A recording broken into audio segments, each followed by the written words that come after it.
phone says 10:07. What? My phone says 10:07. Okay.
There are moments in your life when God intends to bring a blessing through you to someone else, but it has to come uniquely through you because there are some things only you can do.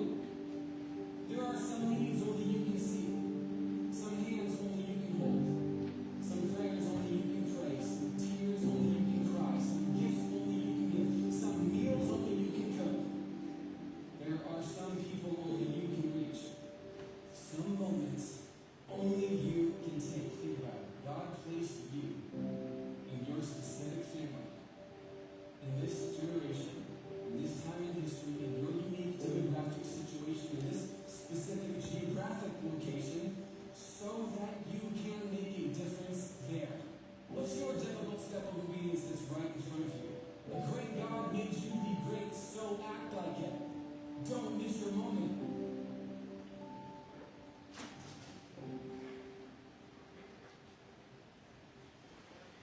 Good morning! Good morning! How are you? Good. Can I let you in on a little secret? Yep. Thank you. Donna's really the only one that wants to hear the secret. The rest of you just think you already know it. Here's the secret. God did create you for a specific purpose. And that purpose is something only you can do. Because only you have the influence in the relationships that you have. So in this moment,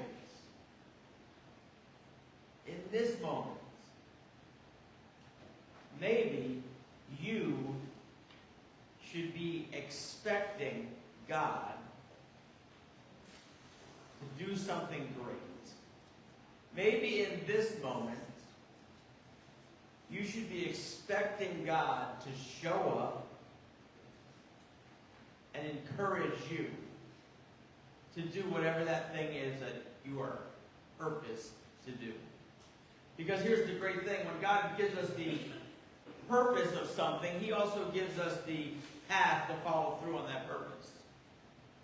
And then we have a choice of whether we can either go along that path or go off in a different direction and wonder why things aren't working out the way we hope. So what is said in that video is very important. Our perspective on how we view things in life is very key to the joy we have in that life. So I don't know about you, but I'm excited for today. Wow, look at all the confused excitement look on your faces. You're all like, well, we do this every week. We know what's going to happen. Do you? Do you? Because here's the thing. If you ever come to a point where you think you know what God's going to do, then you've started worshiping the wrong God. Because our God is unpredictable. Our God is indescribable. Our God does things that blow the minds of people around them, even when they're wanting something to happen. God goes further and crazier than we could ever imagine. So, every time we come together, you should be excited and expect to see God move. Do you do that? Do you do that? Not enough. Right? So, because that's what we're doing here, right? We're coming to worship God. What are we worshiping Him for? Stuff He did 50 years ago because that was so great? Maybe. But what's He doing today? What's He doing in your life today, in this moment? Whatever that is, I believe it deserves worship. I believe it deserves praise. I believe it deserves some sort of acknowledgement and celebration. Because the fact that you're here is celebration enough. Because you matter. And God wants to do extraordinary things through you. A couple quick announcements. And I promise they'll be quick because, I said so. Want to remind you of the connection gifts bags that we have out in the cafe. How many of you walk by these every week and never really take notice to them? A lot of hands should be, like all the hands should be up, right? They're great little gifts. There's 3 different types of gifts. There's one for get well, someone who we know may be struggling with something. We can give them a gift, a little gift bag that says, hey, we're thinking about you. We know life is hard. We just want to let you know that we are here to walk through it with you.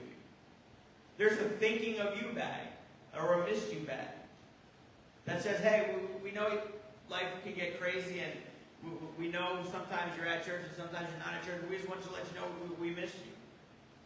And we want to let you know that we are still thinking about you. There's an encouragement bag. We all know someone who's struggling somewhere. How much brighter would their day get if they got a gift that just said, hey, we're thinking about you? No strings attached. We just want to let you know we care about you and we're here for you. If you need anything, let us know. Let's begin to walk with people, with each other, through the difficulties and the celebrations of life. Because after all, that's what God's called us to do. Some dates you need to keep in mind. August 11th. Anybody know what's happening on August 11th? There's a party. There's a party after church on August 11th. It's a pitch-in. So we need you to do 2 things. Remember those 2 things. 1, bring food, because I'll be hungry. And Carol will be taste testing everything. Oh, yeah. Yeah. Right. And also, tell people and bring people. Carol's been here for a long time. I think, like, a long time. Longer than you. Longer than anybody. Like, she planned it. She helped lay the bricks, I think. No. No? Close. But we're going to celebrate her, and there have been a lot of people who, through the years, have benefited from the things that Carol does. And a lot of the things that Carol does is behind the scene in her administrative role. So, invite people that you know have had that relationship with her and want to just come and celebrate on that morning. And August 17th is our next Take a Hike. So mark that on your calendar if you're into hiking or like to be out in nature. We would love to have you. We're just going to go out, hike, have conversation, just hang out.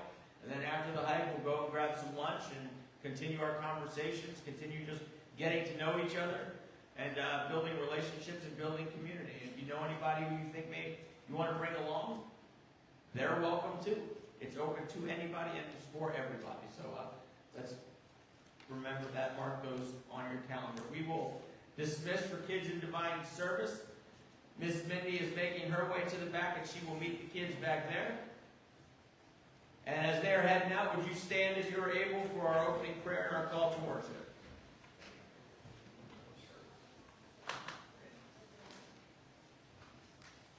Would you bow your heads? God of healing, we come into your presence this morning with the busy schedules of summer activities crowding our lives. Our souls need to be rejuvenated, yet we seem powerless to find nurturing and healing to help sustain and strengthen us. Open our ears, our eyes, and our hearts this morning to hear your words of hope and healing for us. We ask this in Jesus' name. Amen. Join me in our call to worship. Listen to the story of the paralyzed man and be amazed at the way his friends helped him get healed. All of us need help from time to time. Would you help someone who needed a doctor even if that person had no transportation or money to pay? All of us need help from time to time. Listen to the story of the paralyzed man and look for yourself in the story. Has life paralyzed you? Or are you looking to help someone else walk again? Remember, all of us need help from time to time. Amen. So I'll sing God be the glory.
generous will prosper.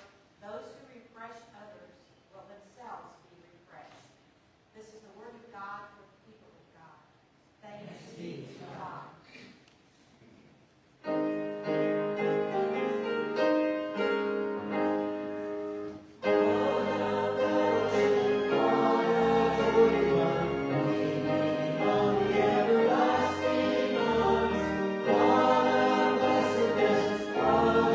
Peace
let's continue in our worship this morning by going to God in prayer. How many of you are aware that prayer is an act of worship? Okay. How many of you engage in it pretty regularly? How many of you pray more than just before bed and before meals? Okay. Sounds like we're in this constant conversation with God. Because that's what prayer is meant to be. A constant conversation. Like that old friend you haven't seen in a while, you know, even when those times between you and God are, you haven't talked to him in a while. God's like that old friend you haven't seen in a while, where you can just pick up where you left off before and not miss a beat. God just wants to hear from you. Whether it's a praise, a complaint, a woe is me, my heart is breaking, whatever the case may be, God just wants to hear from you. So let's do that this morning. Let's go to God and just have a personal quiet time with God for a few moments, and then we will come back together for pastoral prayer and the Lord's Prayer. Let's pray.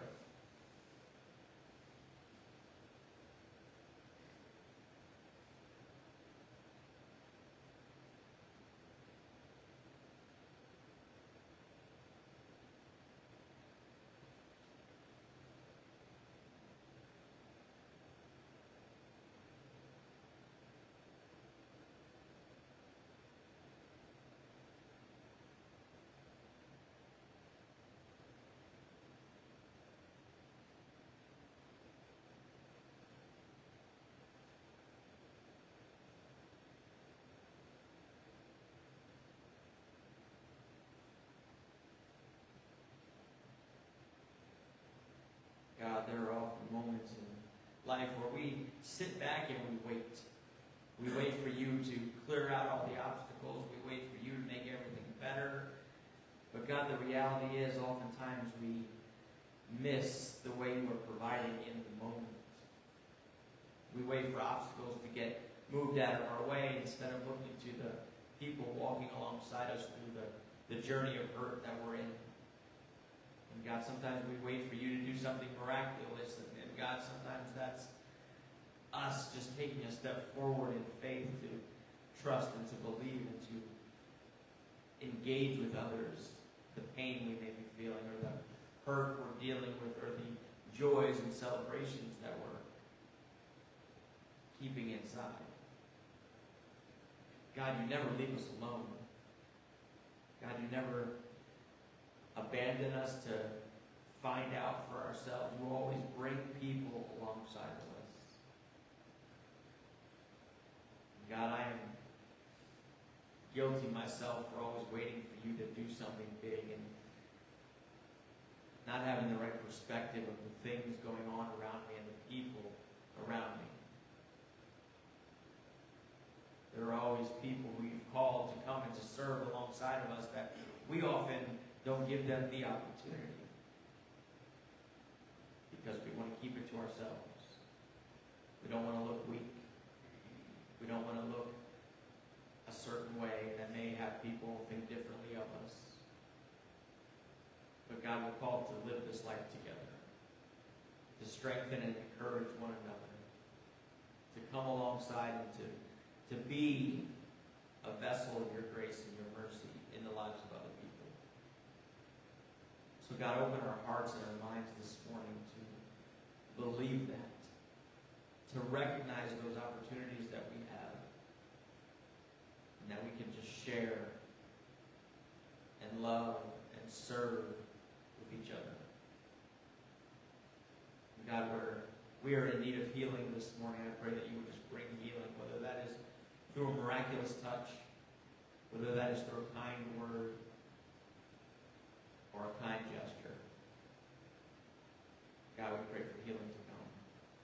We pray for comfort and peace for those who are in need of that, whether that be through your miraculous gift of healing, or God, through a phone call or a text that just says, I'm thinking about you.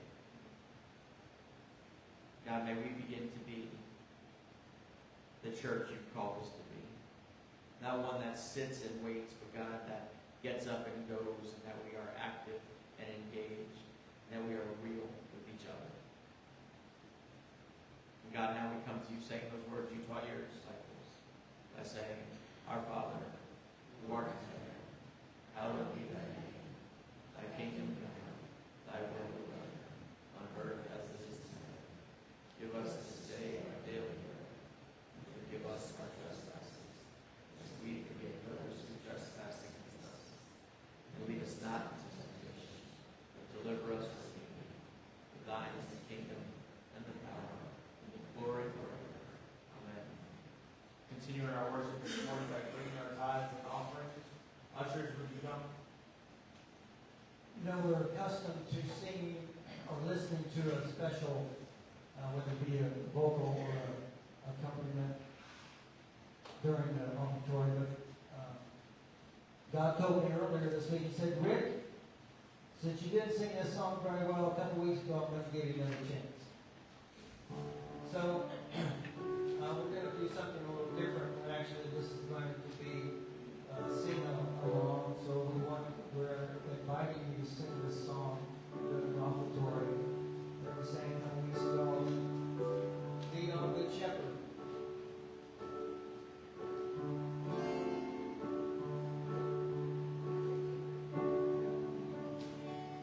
Well, I've been turned round, but I've never been lost. Seen the one in trouble, but we on the cross. When my knees get shaken, you held my hand, turning my problems to a promised land. Good Shepherd, I'll follow all my days. There's nothing sweeter than to watch you make a way. You walk me through the valley, but you never steer me wrong. So lead on, Good Shepherd, lead on. Can we sing this? Step by step, day by day, lead me on, Lord, I pray. Road gets dark, walk by faith. Lead on, Good Shepherd. Step by step, day by day, lead me on, Lord, I pray. Road gets dark, walk by faith. Lead on, Good Shepherd. Lead on, Good Shepherd. I'll follow all my days. There's nothing sweeter than to watch you make a way. You walk me through the valley, but you never steer me wrong. Lead on, Good Shepherd, lead on. Step by step, day by day, lead me on, Lord, I pray. Road gets dark, walk by faith. Lead on, Good Shepherd. Step by step, day by day, lead me on, Lord, I pray. Road gets dark, walk by faith. Lead on, Good Shepherd. Lead on, Good Shepherd. Lead on, Good Shepherd. Lead on, Good Shepherd. Lead on, Good Shepherd.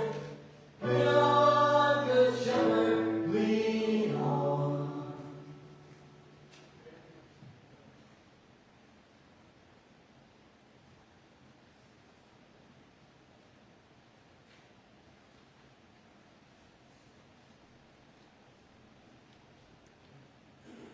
Bow your heads. Almighty and gracious God, so often we've come to worship feeling ill-prepared to give our gifts, locked into our sense of scarcity and not focused on your abundance. As we offer our tithes and offerings this morning, that we also offer up our willingness to be led by you and to be open to new ways of living and working. Bless this offering so that it may be used to help lead others toward your life-changing grace. In Jesus' name we pray. Amen.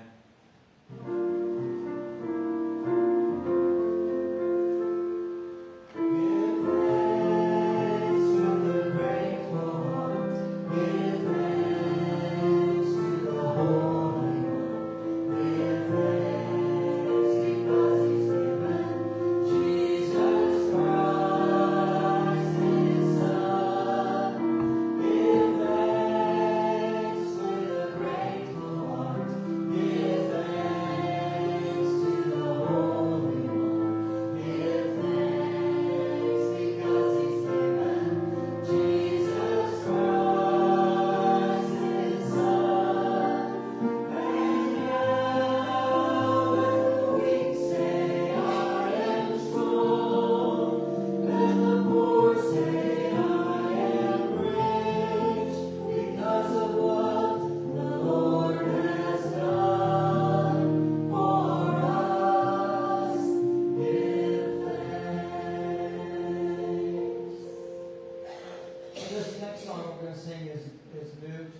to do. It's called In the Room. And it's based on the scripture that Nate's going to be reading a little bit later. There's also scripture, Mark 2 and Matthew 9, that talks about the paralytic man. But we all know what it feels like to be hungry. You crave certain foods sometimes, and sometimes even late at night you're hungry for something sweet to eat. Maybe you're looking forward to returning to a vacation spot you grew up and went to with your family, and you want to return to that vacation spot to kind of rekindle that memory. But there's another level beyond hunger that sometimes we have, and it's a desperation that we seek something more powerful than ourselves. The priest in this song says, I just want to be in the room when you move. And I'm not leaving till you do. So it describes this desperation that we have sometimes, that we want to experience God's presence and God's healing and God's power. So the song mentions these two moments when people have whatever it takes, what it takes, that attitude to get in close to God's presence. I'd like you to sing along as you can. There always nothing can replace when heaven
well in advance the scriptures and all the stuff that's going to be the focus of the message or the series. And every week they never cease to amaze me because they do such an amazing job of pulling it all together and being able to speak to everybody through different songs. So Rick, team, thank you so much for what you do. Thank you for who you are. Thank you for your willingness to serve and to be here.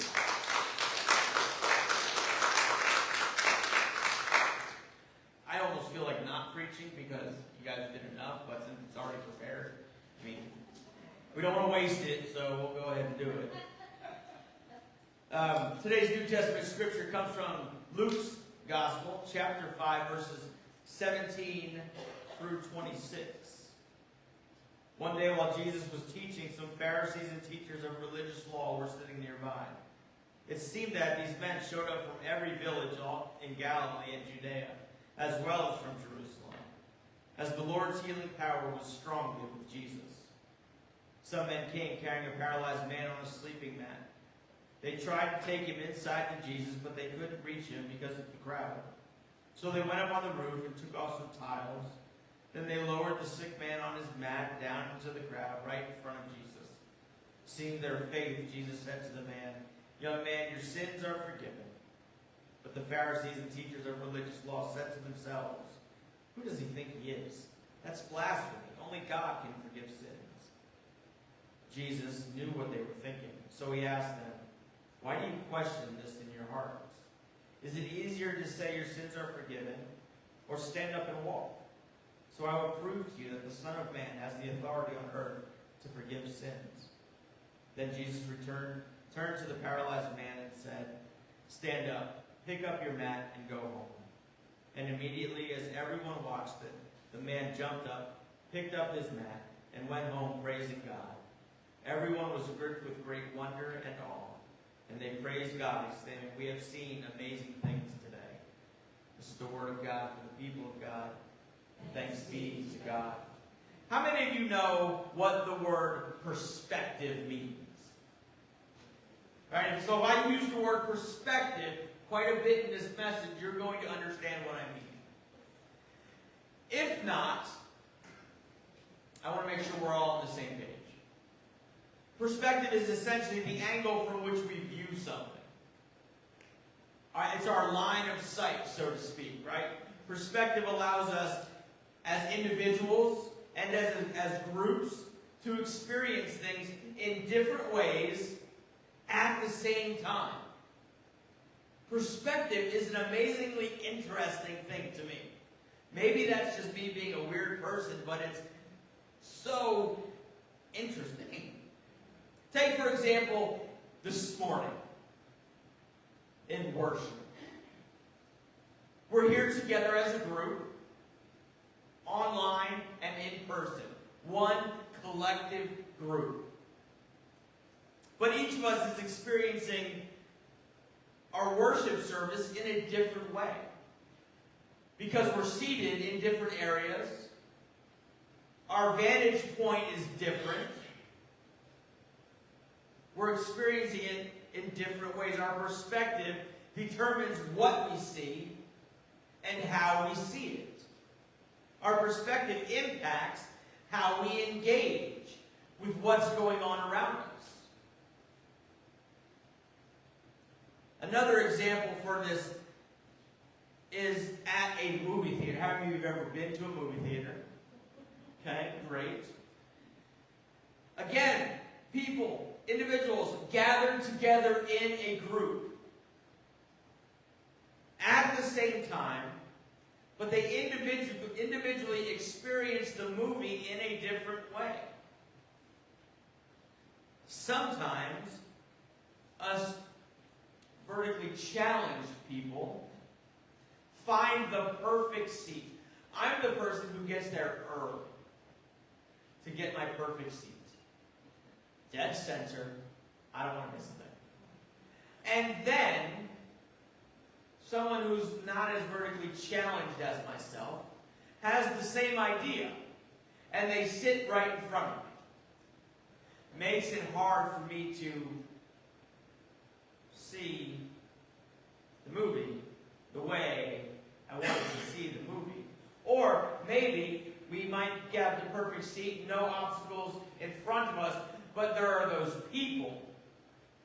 who seem to want to have conversation about every single scene and dialogue in the movie. Do that at home, folks. Don't ruin my movie time. We experience movies in a different way, but we're in the same spot. Our perspective doesn't always give us a clear picture, especially if there's no other spot to go and the tall person won't move and you can't move. Shifting perspective, though, could help us to experience things more fully. We're finishing up our staycation series this morning, and we're exploring what it looks like to live a life on mission. Why is that important, you may ask? Well, because it's the DNA of who we're called to be. As followers of Christ, it's how we're called to live.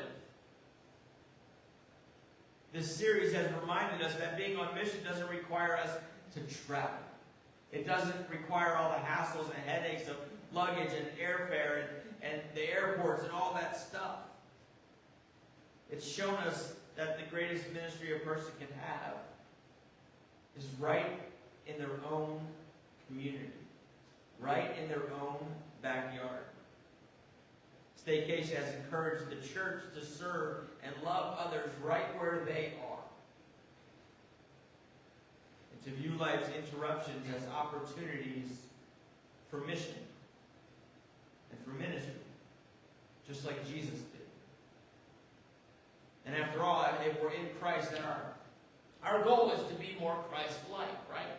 So if Jesus saw interruptions in life as opportunities for ministry, then we should probably look at them the same way. So as we prepare to dive into this morning's scripture, let's just pause and ask God to bless the rest of our time together. God, thank you so much for allowing us to be here, giving us opportunity to come together.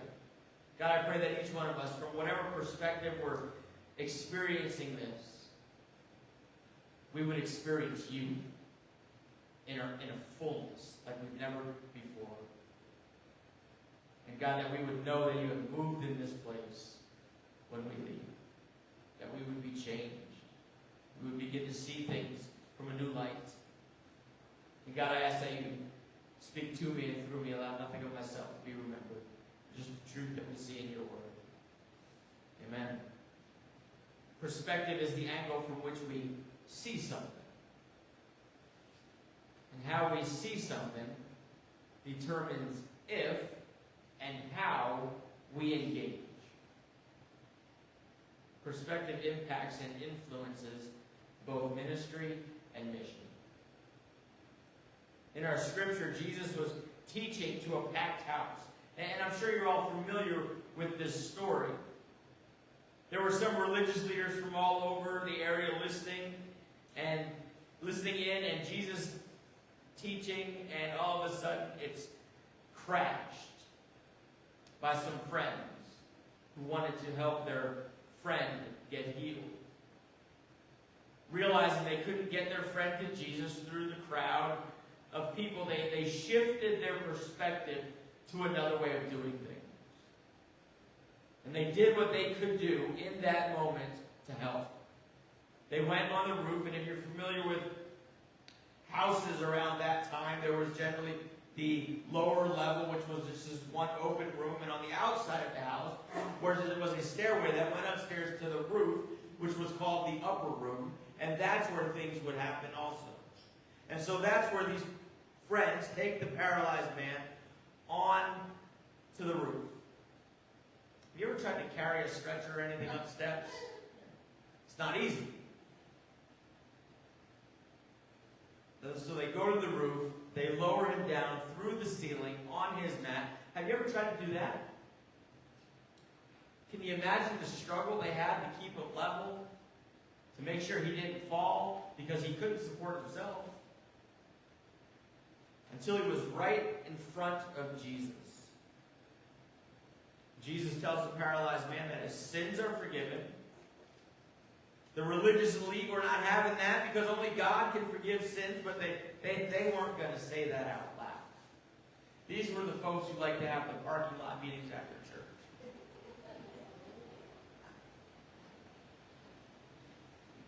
Jesus knew their thoughts, though, and confronts them, and then added one more weight, a little bit more weight to his message by healing the man of his paralysis.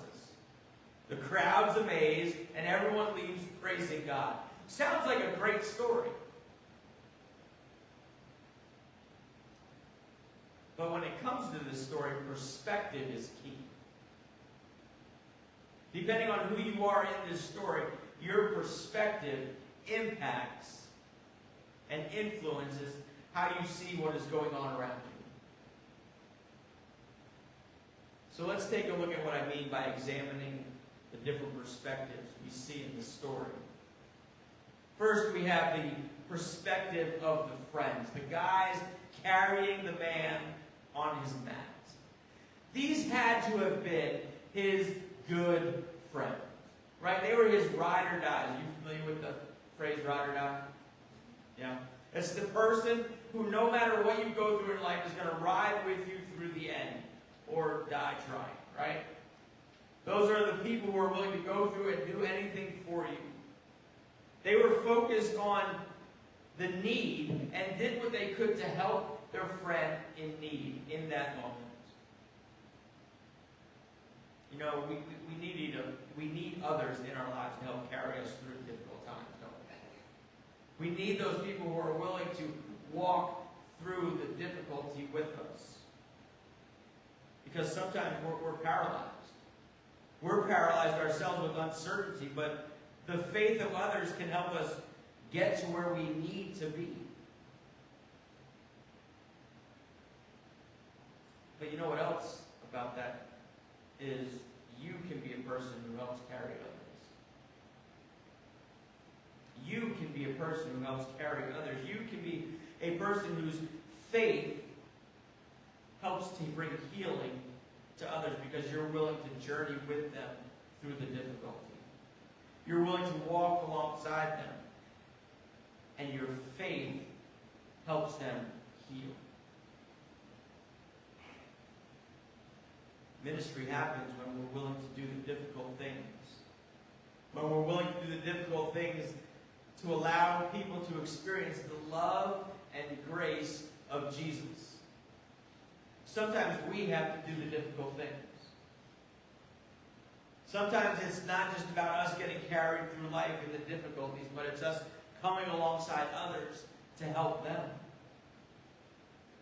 We have to have that type of perspective that allows us to say, you know what, I'm going to do whatever is needed in this moment to help them get help, to help them get healed. Because I know they would do that for me. And that's what the friends did in this moment. But then we also have the perspective of the crowd.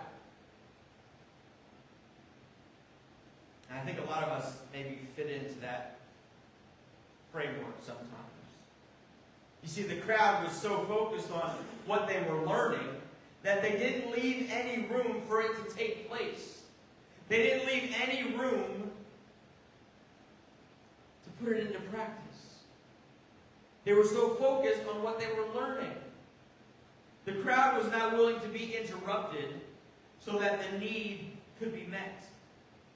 They weren't willing to be interrupted so that the need could get the attention it needed. Listen to what it says in verses 18 and 19. Some men came carrying a paralyzed man on a sleeping mat. They tried to take him inside to Jesus, but they couldn't reach him because of the crowd.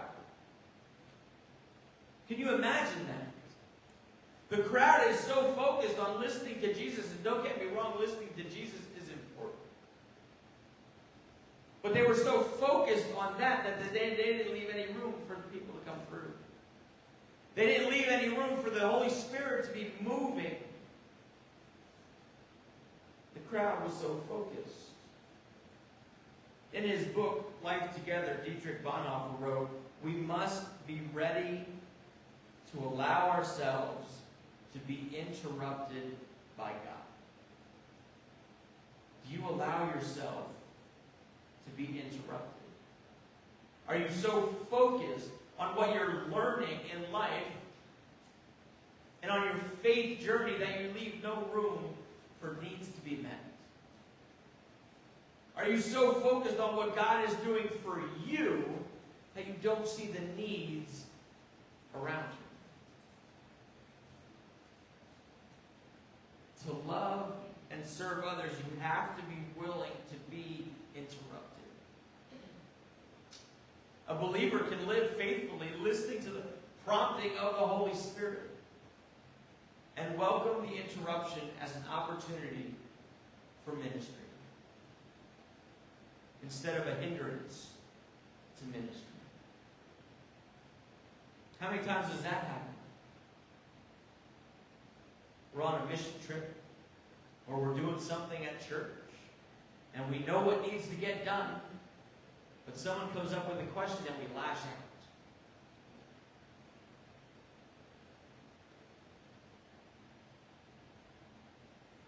We have to leave room for ministry to happen.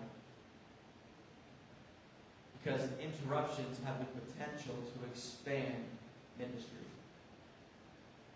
The interruption that the crowd was not willing to have was a chance to expand ministry. We can be so focused just on hearing from God without leaving space for ministry to happen. It's important to leave room for the Holy Spirit to move and to act around us. Leaving room allows the needs of others to come closer to us. Did you catch that? Leaving room allows for others to come closer.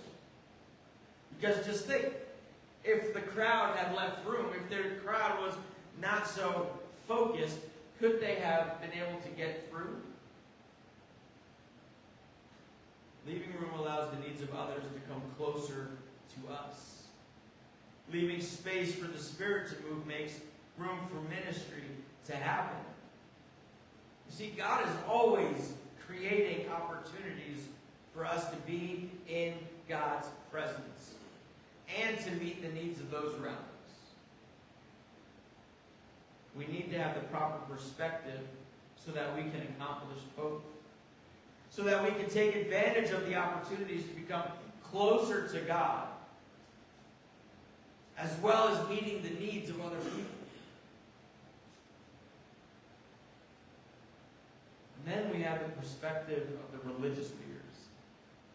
They were so focused on their position, on their identity, that they weren't able to see the fullness of God right in front of them. They weren't able to see the fullness of God right in front of them. The religious leaders are like the person at the movies who arrives early, gets the perfect seat, only to have someone come in and sit right in front of them, blocking their view of the movie. And then they never move. They never move to a new seat to get a better perspective of the movie. That's the religious leaders.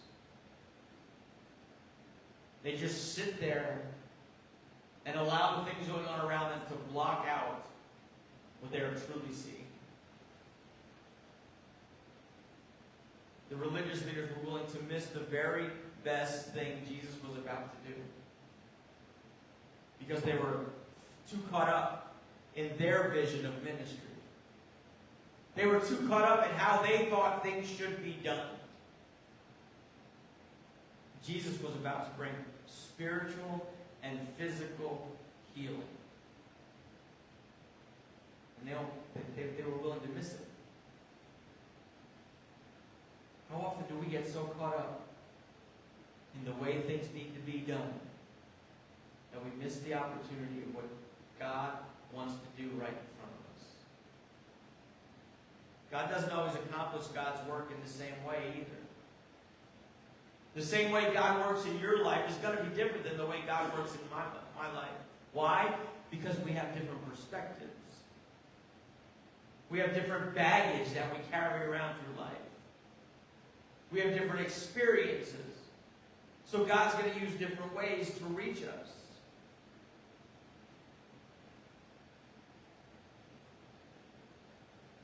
The way it's always been done focuses more on the method than the mission.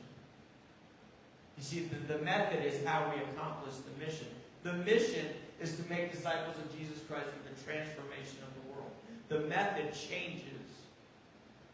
The mission doesn't. How we make disciples changes, but making disciples stays the same. There are times when our vision is not aligned with what God actually wants to do in a human heart or a situation. And in those moments, we have to ask ourselves, are we willing to change our perspective to see God move more fully? Are we willing to change our perspective to see God move more fully? The religious leaders, and maybe even the crowd, maybe their vision of ministry was preventing the needs around them from being met. I wonder if that's our challenge today. I wonder if that's our challenge today. Our vision of ministry is preventing needs from being met. Is our perspective preventing ministry from happening? We have to wonder why the different perspectives in this story. What can we learn from these different perspectives? From the perspective of the crowds, well, then or from the friends, that shows us that ministry happens when we do the hard work. When we do the hard work so people experience the love and grace of Jesus. We have to be willing to do the hard work to meet the needs of others. And here's what that requires. That requires us with making relationships with those in need. Forming relationships outside of our comfort zone. Engaging with people who are in need. And being willing to do what is needed in that moment to make sure they experience Jesus. We have to do the hard work. Then we also have the perspective of the crowd, and that shows us that we can't be so focused on hearing from God without allowing space for ministry to happen. Because sometimes, for us to hear from God, we have to have that room available. We have to have that room available. Because what would have happened if the friends gave up and went home?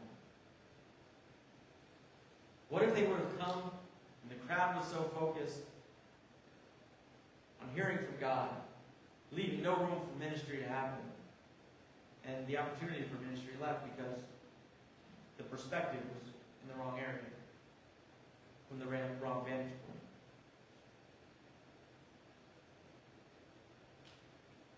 Understand what that means. That's not saying that listening to God is a bad thing. But how many of you just wanted your kids to listen to you? Right? There's a difference though between them listening to you and then them actually doing what you're creating them to do, right? So if you just want your kids to listen, they'll listen all day. If you want your kids to actually listen and do, that's a different story. You've got to create room and opportunity, right? So it's not the listening thing that's the problem. It's the not leaving room for opportunity and follow through. Then we have the perspective of the religious leaders, and that shows us that we can't be so focused on our own vision of ministry that we aren't able to see the fullness of God right in front of us. We can't be so caught up on the way we think it needs to be done and miss the fullness of God right in front of us. And there's one last perspective I think we ought to consider. And that's the perspective of Jesus.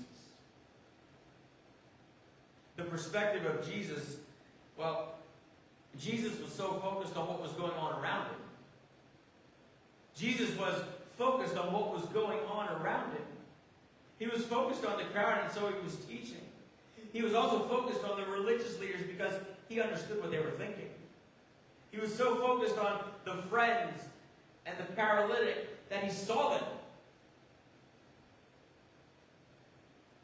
Jesus was around him, that he responded to the interruption in the middle of his teaching, and then used them to further the mission and ministry of the gospel.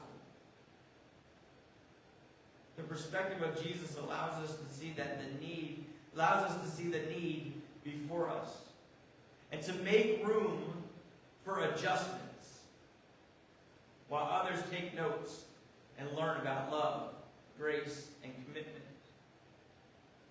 I want to show you a picture of a guy I heard about this week. That gentleman's name is Nathan Alexander. Great name, right? Nathan, great name. Beautiful. In case you guys didn't know, Nathan means gift from God. You're welcome. Nathan Alexander is a professor at Morehouse College. And one day, Nathan Alexander was about ready to start teaching class when a student shows up with his 5-month-old daughter. Couldn't find babysitter. So he did what he had to do, and he brought the baby to class. Nathan Alexander displayed love for his student and for all of his students, because when that student came in and explained the situation, the professor said, "You know what, give me that baby.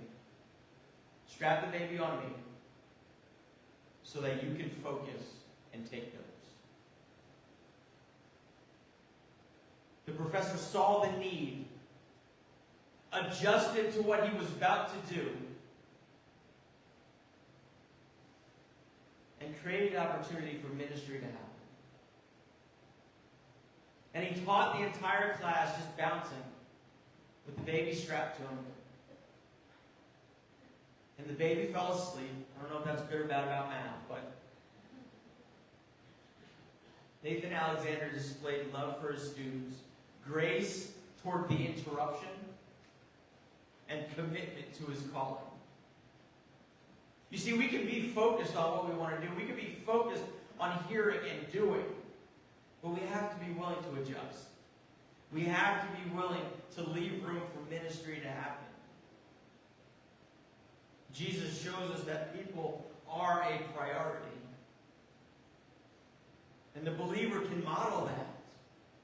If you are in Christ, you can model that people are a priority. Even in the busyness of our modern lives, we just need to shift our perspective to expand our ministry. Even though that may sound uncomfortable, it brings glory to God. Because others will see amazing things today. When we shift our perspective, maybe get uncomfortable, leave room for ministry to happen, help people see amazing things. Because I don't know about you, but when God does something, big or small, it's pretty amazing. Ministry is never interrupted. Ministry is never interrupted. It continues and it expands as we follow the prompting of the Spirit. And we leave room for people to experience the love and grace and healing of Jesus. Let's pray. God, thank you so much for who you are. Thank you for bringing people into our lives to help carry us through. Because God, life is hard on our own. God, thank you for allowing us to come alongside others and help carry them when they need it. God, I pray that each one of us in this room this morning and online would not be so focused that we miss opportunities to serve others. That we would close ourselves off in such a way that ministry can't happen. God, you've placed each one of us here in this moment, in this community, and to accomplish something great. So God, I pray that each one of us would be open to that happening. It's in Jesus' name we pray. Amen. Let's all stand and sing.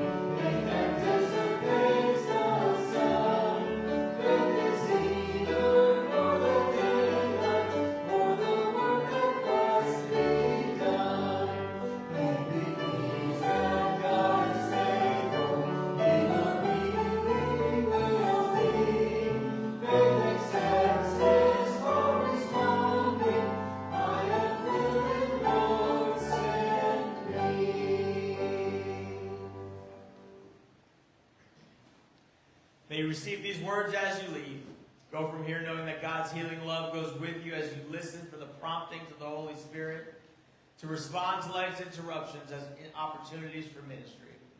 May your responses bring a healing expansion to your ministry. Amen.